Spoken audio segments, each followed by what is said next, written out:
Price Lord. இந்த நாளுடைய ஆசீர்வாதத்துக்கு ஒரு வேத பகுதி வாசிப்போம். அது சங்கீதங்களின் புஸ்தகம் 1ஆம் அதிகாரம் 3ஆம் வசனம். அவன் நீர்க்கால் ஓரமாய் நடப்பட்டு தன் காலத்தில் தன் கனியை தந்து இலையுதிராதிருக்கிற மரத்தைப் போல இருப்பான். அவன் செய்வதெல்லாம் வாய்க்கும்.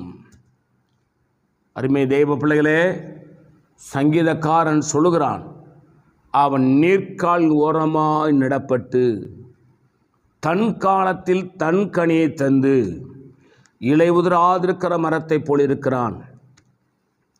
அவன் செய்வதெல்லாம் வாய்க்கும். நீங்கள் செய்யறதெல்லாம் வாய்க்கணுமா? நீங்கள் ஆசீர்வாதமாக இருக்கணுமா?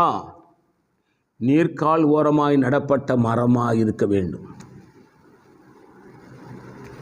அப்படின்னா வேத வாசிப்பு ஒருபோதும் குறையக்கூடாது.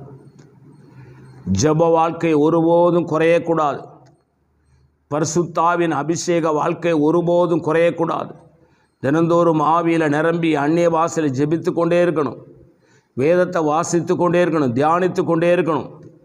இதை செய்தால் நீங்கள் செய்கிறதெல்லாம் வாய்க்கும். வேறு மந்திரம் தந்திரம்லாம் ஒன்றும் கிடையாது.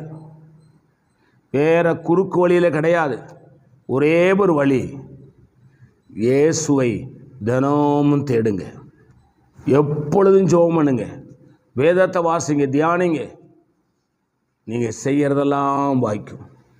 முதலாவது தேவனுடைய ராஜ்யத்தையும்படி நீதியும் தேடுங்கள், அப்பொழுது இவைகளெல்லாம் உங்களுக்கு கூட கொடுக்கப்படும். அவரை தேடுனா நமக்கு வேண்டாம் வேண்டாம் என்று சொல்கிற அளவுக்கு ஆசீர்வாதத்தை கொடுத்து கொண்டே இருப்பார். நான் உங்களுக்கு ஆட்சேபிக்கிறேன். பரிசுத்த பிதாவே, நீ எங்களோடு என்னோடு பேசின நல்ல வார்த்தைகளுக்கு ஆசீர்வாதம். இந்த வார்த்தையின்படி எங்களை ஆசீர்வதியும். இயேசு நாமத்தில் வேண்டிக் கொள்கிறோம் பிதாவே. ஆமேன். God bless you. கர்த்தர் உங்களை ஆசீர்வதிப்பாராக.